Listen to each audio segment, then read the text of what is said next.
All right, good evening, everybody. I'd like to call to order the May 24th, 2023 Community Mental Health Full Board Meeting. Please rise for the pledge.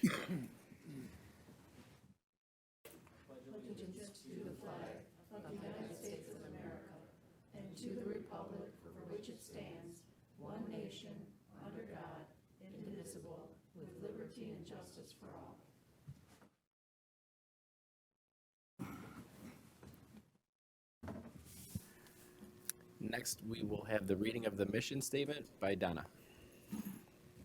See if I can get this thing on. Is it on? Okay, good. Macomb County Community Mental Health, guided by the values, strengths, and informed choices of the people we serve, provides quality service which promote recovery, community participation, self-sufficiency, and independence. Thank you. Next is adoption of the agenda. I'll take a motion to adopt. So moved. Support. Motion from Dana, support from Lori. Any questions, changes on the agenda?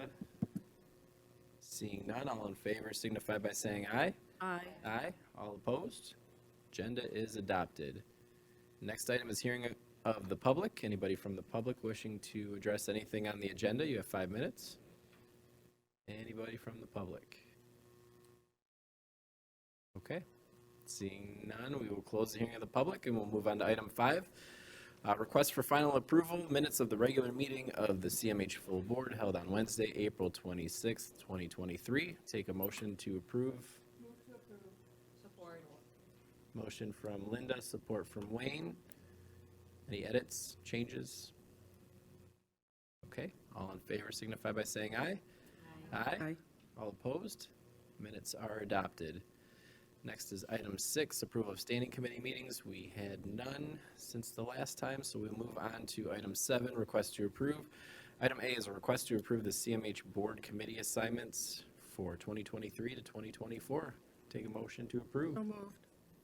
Donna. Motion from Donna, support from Selena. Anybody have any changes? You better not have any changes. Seeing none, good. All right, all in favor signify by saying aye. Aye. All opposed? Committee assignments are adopted. Thank you all. Appreciate it. Next is 7B, request to approve lease for Crossroads Clubhouse building. This has been approved by legal, and I'll take a motion to approve. Support. Motion from Donna, support from Linda.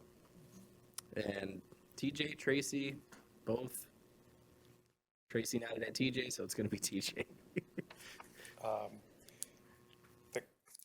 There is no issues with the clubhouse. So I'll take any questions you like. If it's helpful, if the notice in the lease, you'll notice there's not really any improvements either, because they really have been doing, the landlord has really been doing a great job of maintaining it. In fact, even in this lease negotiation, they said, what else can we do? And we actually didn't have much, which is, as you know, not a thing. We normally have a long laundry list of things. That's correct. This board approved for improvements in the last lease negotiation for the clubhouse. And we made significant improvements in that clubhouse and tied that to the renewal of the lease. And Bruce has done an amazing job to keep that clubhouse looking brand new. So I have no issues on either side of the coin with renewal for this particular lease. Yep, and if you notice, it's not an increase outside of taxes and insurance, which, as you know, we don't have a ton of control of keeping down, which is also unusual. And that took, thanks to TJ and lots of efforts. There, of course, we're asking for additional funds, but we were able to keep it at the same rate. And not to get ahead and move into the next one, but it's the same landlord that owns the residential property. I'm just going to save a little wind. And they have also done the same sort of thing with that residential property and put improvements in it. And even though we are a bit reluctant to renew leases for purposes of getting out of the leasing business, we do find ourselves where we have to renew a lease. We don't want to disrupt the lives of the consumers. This was one of those. So it's the same landlord. Been a great landlord to work with, actually. So, but I don't want to get ahead of myself. Thanks, TJ and Tracy. Any questions? Linda? I just want to say we should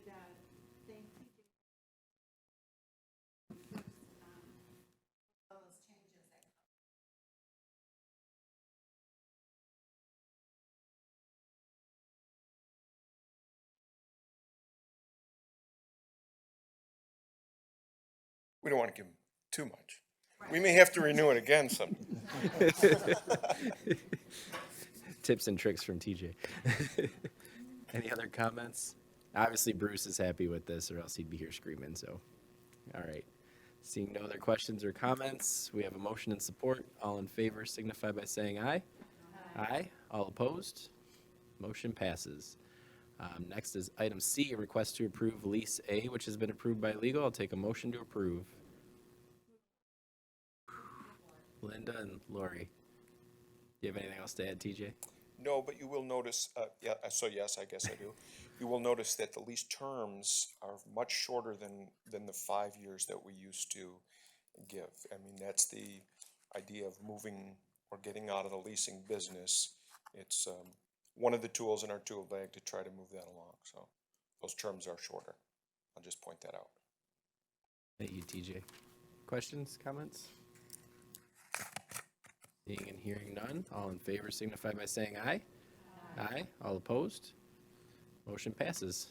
Thank you, TJ. Next is item D, request to approve basic solution-focused skills and practice for agencies, which has been approved by legal. I'll take a motion to approve. Motion from Dana, support from Selena. Leslie, go ahead. I was like, approved, no. Not So yet. solution-focused brief therapy, we are targeting specifically because our ACT and ICSP, so Intensive Crisis Stabilization Program supervisors, specifically asked us if we could find an evidence-based practice that was short-term in nature, because both of those programs not only offer supports to some of our most vulnerable and most highly recidivistic individuals, they tend to have more issues with engagement long-term with those individuals due to the acuity. So we were looking for something more short-term that was evidence-based that could help even in as short of a program as a 28-day intensive crisis stabilization program. So after doing research and finding the gold standard, if you will, and speaking to the owner and founder of the Institute for Solution-Focused Brief Therapy, who is a board-certified child psychiatrist, her and her team were trained by the trainers that developed it. So just like with prolonged exposure, which is our next item, these trainers that we are hiring are the trainers that were trained by the developers of the model. So we are getting the best of the best with our grant funds that we have for integrated healthcare. So all of those funds, that $15,600 for both cohorts. So we're going to host 2 cohorts and divide up the staff so every program remains running. And that will be for 2 sets of classes. And then we also plan to use more grant funds to do advanced training later on.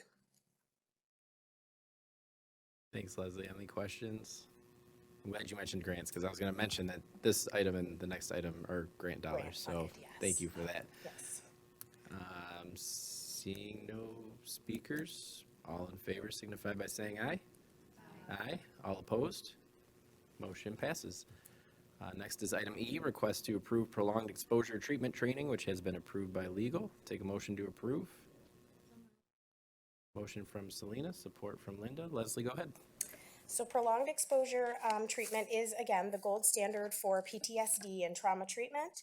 EMDR, which we recently had approved by this board to also get that cohort up and running, which is currently up and running and going very well. Thank you, board. It uses actually prolonged exposure. So prolonged exposure, as I said, is the gold standard for treatment of trauma. It treats other disorders and issues as well. But with the impact that we know trauma has on our community and on the people receiving our services, we like to offer at least one of these cohorts a year to keep getting more and more clinicians trained in this prolonged exposure. And Dr. Malkoun and Dr. Yusko, again, they are the trainers providing the training, and they were trained by Edna Foa, who is the developer of prolonged exposure. And so again, we are getting the best of the best. And all of our clinicians, after they receive this training, this intensive 4-day, all-day training, they will be certified to be providing prolonged exposure to those we serve. Thanks, Leslie. Questions? Is there a recertification? after this? There is not. So the research shows that individuals who, even if they go through recertification processes, and they can refresh, there's continuing ed that they can continue to take, and we obviously encourage that and send out resources as appropriate. It's not necessary. So the research shows that the 4-day intensive workshop is what they need to be ready to implement that, and then with continuing education, they can continue. Perfect. Thank you. Yes. Donna?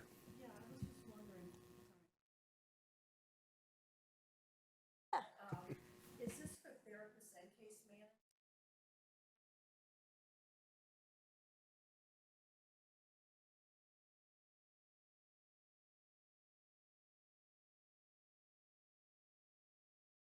Those are both really great questions, Donna, that I did not address, so I apologize for that. Both of these trainings are for master level prepared clinicians only, that's for therapy.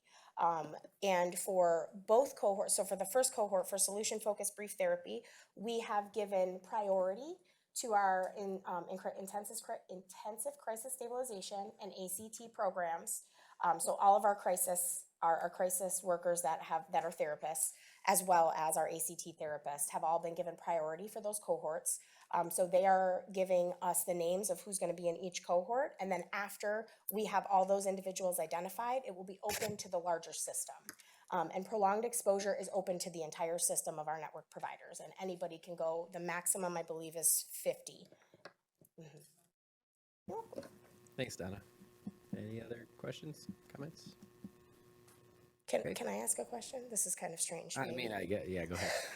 Well, in Donna's question, I just want to, because I'm actually in the process right now of looking at our new dashboard. I'm very excited about this, sorry, to trend diagnoses in our community and people receiving services. So I'm actually going to start looking at, for this next grant year, what programs we can bring. I can start looking at if it would please the board, more evidence-based practices that we can include non-clinical staff in, like unlicensed staff in, if that would be a desire of the board. I think that would be good. Okay, I will do that. I'll Okay. make that executive decision. Thank you. All right, any other comments, questions? Dave, is that a good thing or bad? I'm kidding. All right, seeing no questions or comments, all in favor signify by saying aye. Aye. All opposed? Motion passes. Thank you, Leslie. Thank you. Next, we will move on to item 8A, receive and file CBH 2023 Amendment 2. Take a motion to receive and file. Motion from Donna, support from Selena. Dave, go ahead. After those exciting clinical updates, I get to talk about, these are the EGRAM updates for some of our programs. 8A is an amendment to CBH 2020-23, and it's the second amendment to that. This covers integrated healthcare, our pre-admission screening, annual resident review, which are the nursing home screenings, and a technology-based recovery support. And they just tweaked the budget and the work plan for CBH 2023. So in order to get this signed in the appropriate time, it was signed and it's coming to the board tonight as a receive and file. Thanks, Dave. Any Super great questions? information. All right, seeing and hearing none. All in favor of receiving and file, say aye. Aye. All opposed? Motion passes to receive and file. We'll move on to item B, which is a receive and file for CSUGS 2023 Amendment 3. Take a motion to receive and file that item. We do. But yes, we do. Yes and yes. I'll take a motion to receive and file. Thanks, Larry. I'm like, come on. And I think support from Dana. Go ahead, Dave. Second stellar update here. It's the COVID Substance Use and Gambling Service, or as the state calls it, CSUGS 2023. This is the third amendment to this contract. Does not change the total agreement of the original amount.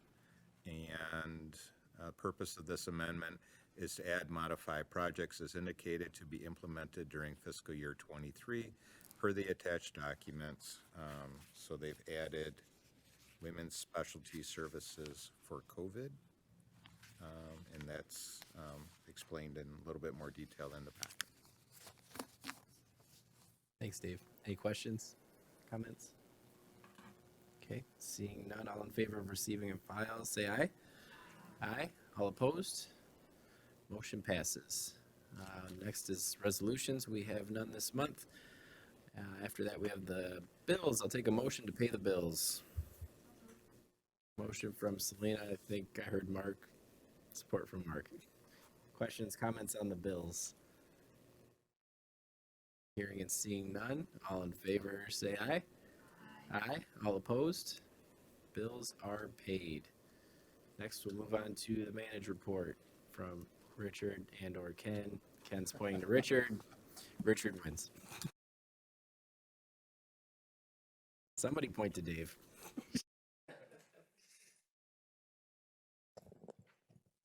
Good evening. It's been a while, but glad to be here.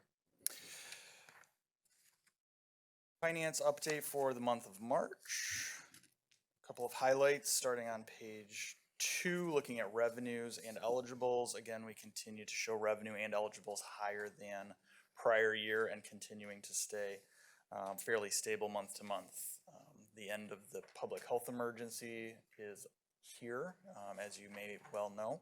So we are anticipating to see eligibility in our files each month to start to drop. So we're expecting that to be a 12-month titration down to whatever the new normal is going to be, likely starting in the month of July. So we'll keep our eyes on that and try to get a sense for what impact that may have. We have had conversations with the state of Michigan related to rate setting, so the expectation that as our eligibles come down, hopefully they will increase the rate per eligible to try to keep us as revenue neutral as possible. While they have verbally indicated a desire to do so, they have also said that it likely will not be until August or September before we know exactly what that's going to look like, primarily because they want to give a couple months of actual data of eligibility reduction to see what happens. So all that to say, as we look at some of the projections for revenue towards the end of the fiscal year, that is subject to that potential shift the next couple of months. What I will say just as a high level is as we look at that, because of the 1/12 of the impact happening each month and the fact that it will take 12 months total, we expect it to impact our budget this year a very small amount. Impact our budget next year about half, and then really the fiscal year 25 budget is going to be the budget that's impacted fully. So we will be planning accordingly as it relates to that revenue trend.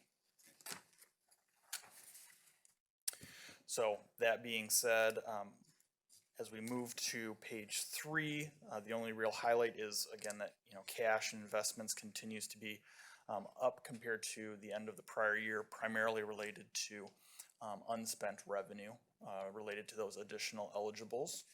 So that's really the only highlight on the balance sheet side. Moving on to page 4 on the income statement, we do have the projected revenue above prior year, the $278 million compared to the $264. So again, about $14 million. Again, subject to that potential reduction in revenue we expect for the final couple months of the fiscal year. The other highlighted item that I would point out is the provider services are projected to be about $20 million above prior year, and a lot of that is related to the 8+% increase that we did last year, that of course we have a full year of impact this year. Some of the provider stability that we've been able to do this year. So we are excited to see some of that intentional utilization of funds actually showing through for our providers. So in summary, on page 5 through the month of March, our Medicaid surplus is about $6 million. Our Healthy Michigan surplus is about $4 million. And the CCBHC Medicaid and Healthy Michigan, I will highlight that this month does reflect the new PPS1 rate. So we did complete the CCBHC cost report for fiscal year 22. We calculated a new rate, which had to be certified by the state of Michigan. They did certify that rate. We did incorporate that this month. So that's good news. And with that, we are seeing a surplus of CCBHC Medicaid through the month of March of just over 4 million, and a surplus on the Healthy Michigan side just over a million, not quite 1.5 million. So if you recall, there was some conversations about some uncertainty of what that PPS rate was going to show and how much of a surplus, or if there was going to be a draw on our fund balance related to that. And I'm pleased to show that, we are showing revenue will be greater than expenses. At least that's what we're projecting. So that's good news, and we expect to see that continue throughout the remainder of the fiscal year. And then finally, again, just to keep it front of mind with the board, the risk reserve is currently funded at the 57 million, including both the risk reserve and the savings. And just a reminder, the reason it's so high is because of that extra contribution we put in 2022. We did correspond with the department about that back in February and said, nope, we feel strongly that we're allowed to put this money in here. It's appropriate. And there has been radio silence from the department since then. So neither accepting that position as or rejecting that position. So we're letting that one sit. But just so you're aware, if the department were to come back and challenge that, we would of course support our position. But I want to make sure that we understand that 18 or so million dollars that's sitting in there could be at risk. So just, again, want to keep that in front of the board at all times. Moving on to page 6, looking at the CCBHC non-Medicaid, we're showing a little bit of a surplus so far on that side. We do expect to have to give some of that back, so we'll talk about that in future months, but because of how the funding flows through, we'll potentially have to give some of that back. On the state general fund, surplus of about 700,000 through the month of March, spending significantly more on the general fund side this year than in the past. So again, a testament to some of the work that we're doing to try to utilize that funding. And then finally, our all other fund sources, which is primarily the county match and some of our PA2 surplus through March of just over 1 million. So all in all, very strong financial performance for the first half of the year, and expect that that will continue throughout the remainder of the year. But if there are any questions or concerns, I'm happy to address those. Thanks, Richard.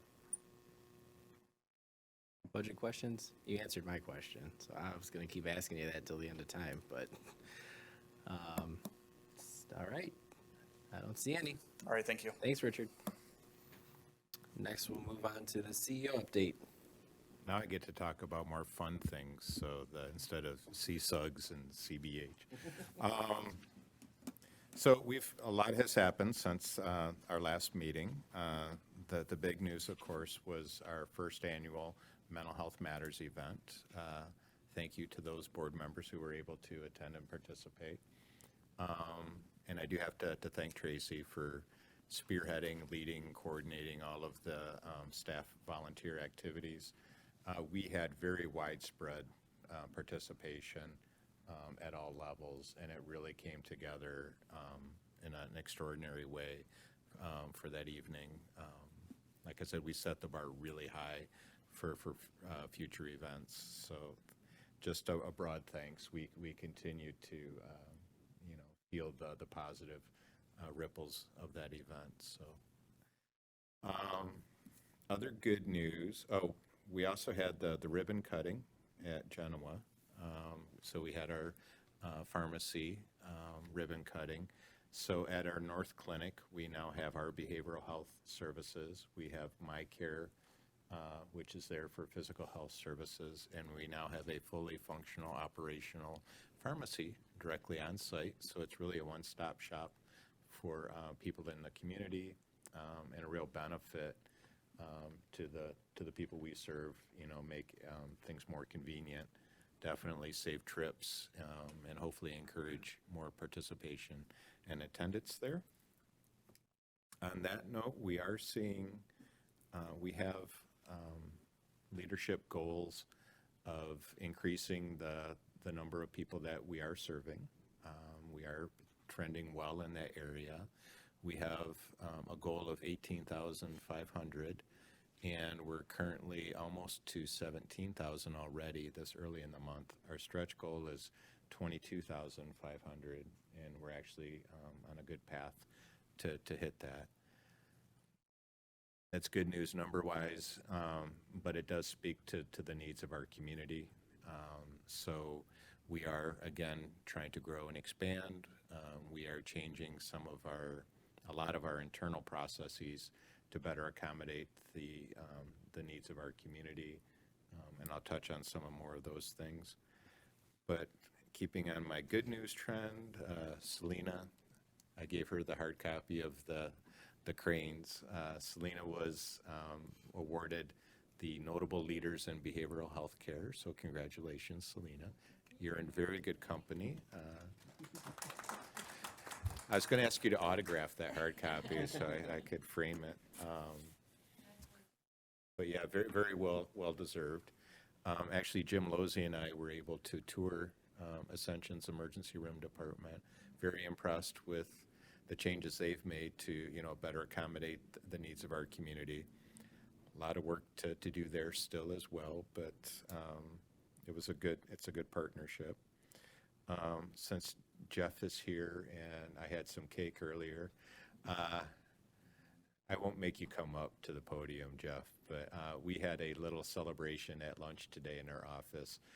Jeff got his bachelor's in nursing. A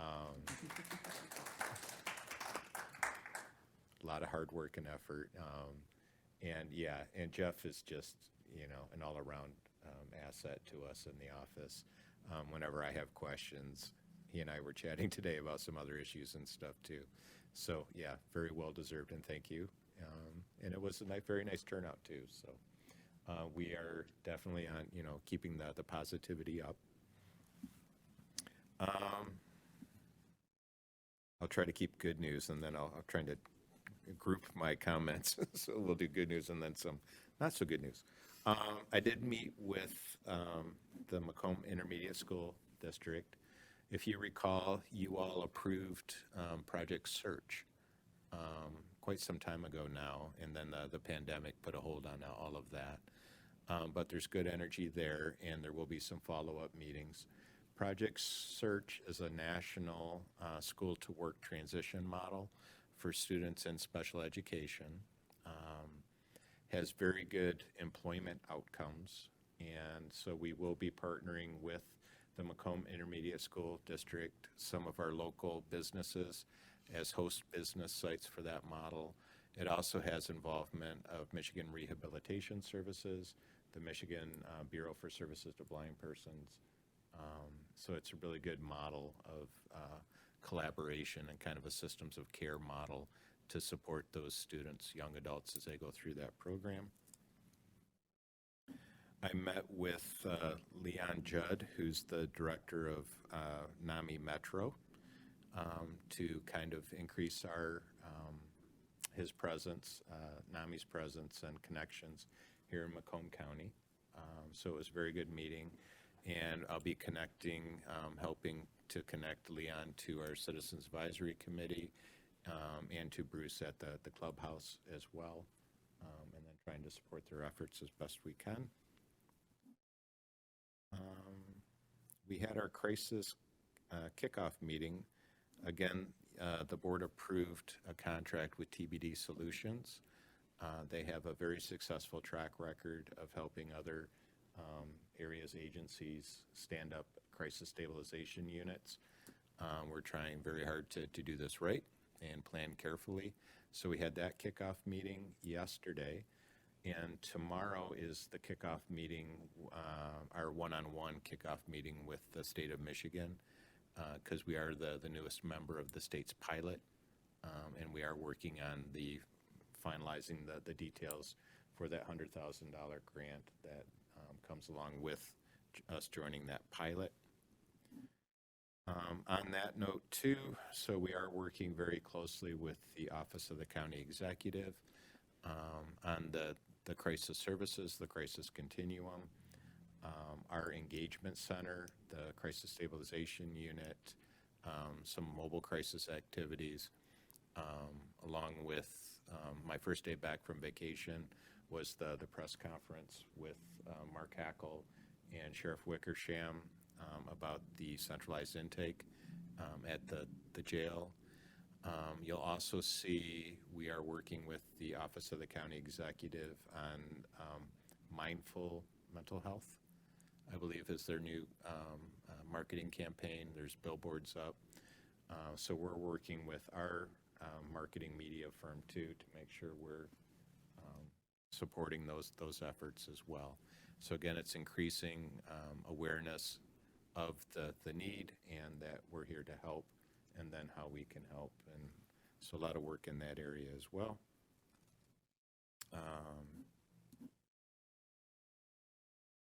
Did that one. I have interviews next week with John Shapka for our Assistant Corporation Counsel. So we'll keep you posted. I'll keep you posted on that.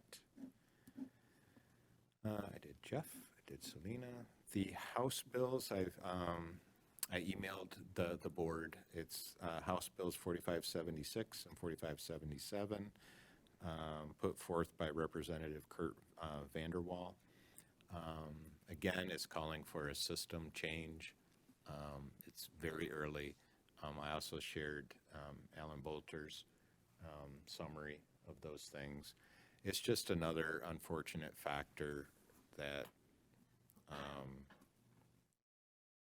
our system is kind of under constant attack, and it is draining, and it makes future planning and that much more difficult. We do have on June 14th, if you could mark your calendars, I have it blocked off from 9:30 to 3. Farrah Hanley is scheduled to visit Macomb. She's been going to all of the, around the state of Michigan. So she'll be at Macomb on that date. So I'm working on the agenda for her visit, things we want to highlight, stress, communicate with her. So if you have any thoughts along those lines, please call, text, email me, and I'll be working to finalize that, because June 14th will be here before we know it. I also shared a lot of detail on the conflict-free access and planning. Used to be called conflict-free case management. The state's been talking about this for 15 years, but now it's becoming more of a reality. It's in their waivers with the federal government, and so there's an active work group at the state level. Tracy and Tony have been representing Macomb at those meetings. So I shared the Community Mental Health Association's white paper on issues that they have. And then, it's definitely kind of a hot topic. It's an area that we're tracking closely for Macomb.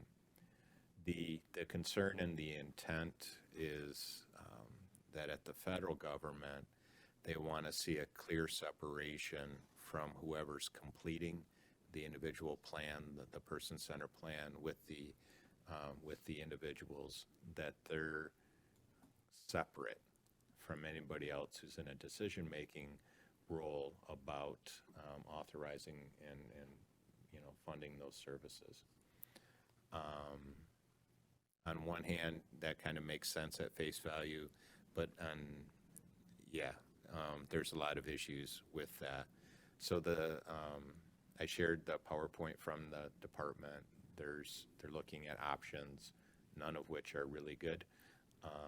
So we'll continue to track that. I am working on the RFP for the lobbying services for us, and the need for that is becoming clearer and clearer, as you can tell from my updates. Linda, you did recommend too that we convene the Legislative and Policy Committee of the board, and a lot of these topics can be discussed in more detail in that type of setting as well. So kind of ebbs and flows, and right now things are increasing. So I will continue to keep you updated on that and answer questions that you might have in response to any of those updates. And with that, I will conclude. Go ahead, Linda. Last week, I attended a Board of Commissioners meeting where they were, in their committee, they were considering a proposal for the opioid, use of the opioid settlement money. And I went because I didn't see that it was going to CMH, so I think I wanted to know why it wasn't going to CMH. But I just want to say that after seeing the report and talking to Vicki and to you and Helen from Macosa, and they asked that the report not be all given, but then they asked a lot of questions. So she was able to address a lot of things in the report at the meeting. But I just am in 100% supportive. I just think it's one of the best things I've seen since I've been on the board. And I do see your fingerprints all over it, Dave. So could you just mention? Yeah, I'm sorry, I should have support updated on of that too. please? We've been at the table from the very beginning on the opioid settlement dollars. Vicki Wolber from the Office of the County Executive and Barb Caskey have been key. But Helen, again, I can't thank her enough for her efforts in that area. Actually, Helen and I had a meeting earlier today with the city manager for Roseville, talking about the opioid settlement dollars. And we've met with Harrison Township and Chesterfield. New Baltimore, I'm sorry. 50-50, I missed it. Apologies to the mayor of New Baltimore. The way it's coming through too, just as a general update, we are responsible for coordinating the substance use services through our Medicaid PHP contract with the state of Michigan. The opioid settlement dollars are coming down outside of that system through the Attorney General's office.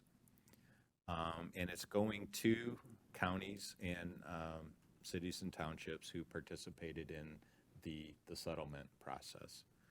So Macomb County is getting the biggest chunk of that, and it's over the next 18 years.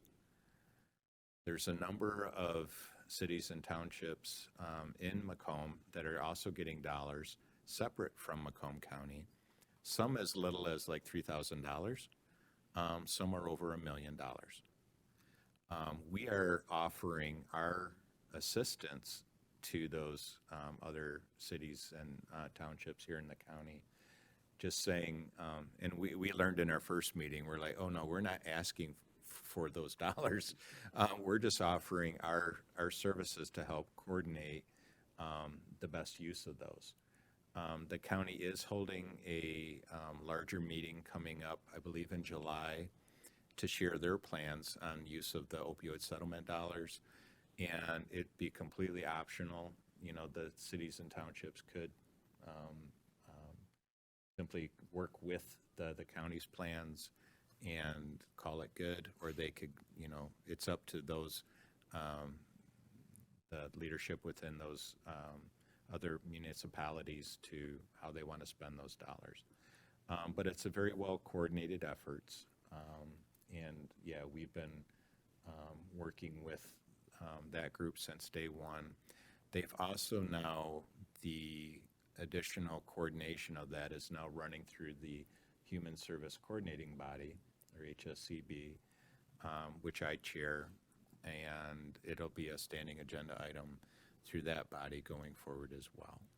So yeah, a lot of activity, a lot of planning, a lot of opportunity there to really expand the good work that we're currently doing. And we're trying to make sure that it's a true expansion. It's not a duplication or of anything that we're currently doing. And what we're learning is a lot of the folks in the community don't know what we're doing, and they're like, well, we'll spend money, our settlement dollars, and do this. And we're like, we already do that. You could spend your money someplace else. So a lot of additional work, but it's for very good purposes, and it's specific to the substance use here in Macomb County. Thank you, Linda. Donna? See if I can get this to work, yes. I wanted to follow up on the comments in the packet that you gave us on the work group out of the federal government. I noticed in the packet that there was a letter from one of the PIHP's groups. Oh. And you mentioned that, I mean, I'm wondering how far along this is, if it would do any good. I think it's a horrible idea, having practiced for years in Yeah. CMH.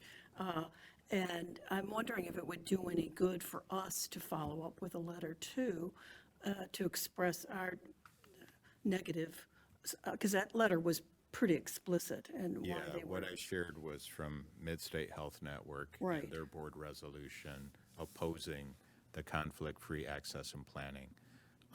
So yes, that's definitely something this board could consider. Yeah, I think I would really like to do that, because I think it's just, all 4 of the plans looked pretty horrible to me, you know.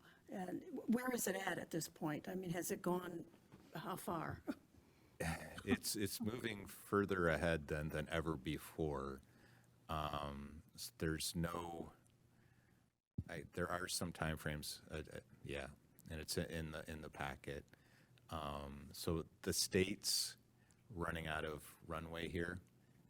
They've kicked it down the road as far as they can, and now to meet the requirements of the federal waiver, they will need to take some action. I'd be happy, with the board's direction to draft a resolution for your consideration. And not until, you could just vote to approve the resolution once it's drafted. Yeah, Dave can bring us a draft, and then we can talk about it at program and budget next month, if that works. Is that enough time? Yeah. Okay. Any other questions or comments for Dave?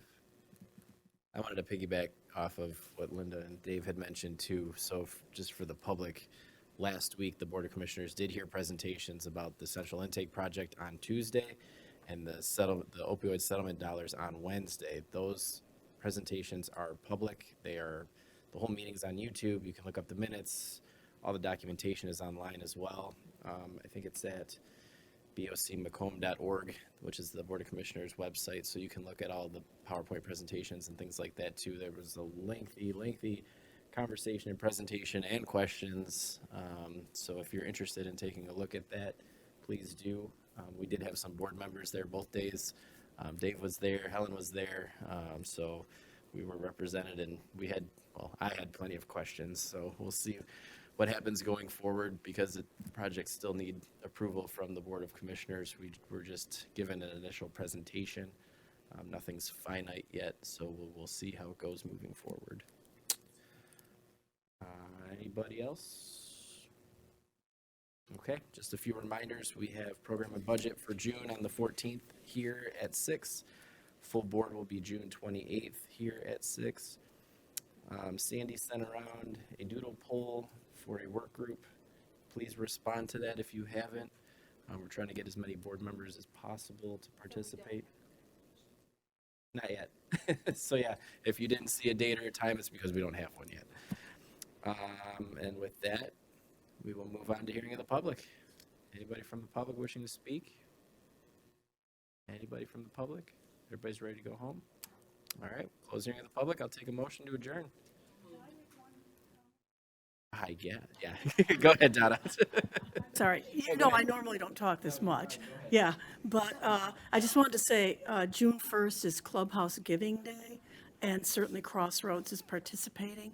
And they do have a link that's on my Facebook page, and I know Lori has it on her Facebook page, to donate. And they're trying to pass their donations from last year. So I looked on their Facebook page, and I didn't see it on theirs. So, if you want to go to Lori or my Facebook page, we've got it posted up there. But please try to give, because it's such a wonderful cause. Thank you. Thanks, Donna. Anybody else real quick? Motion to adjourn? So moved. Dana, Selena, all in favor? Aye. We are adjourned. Have a good night, everyone.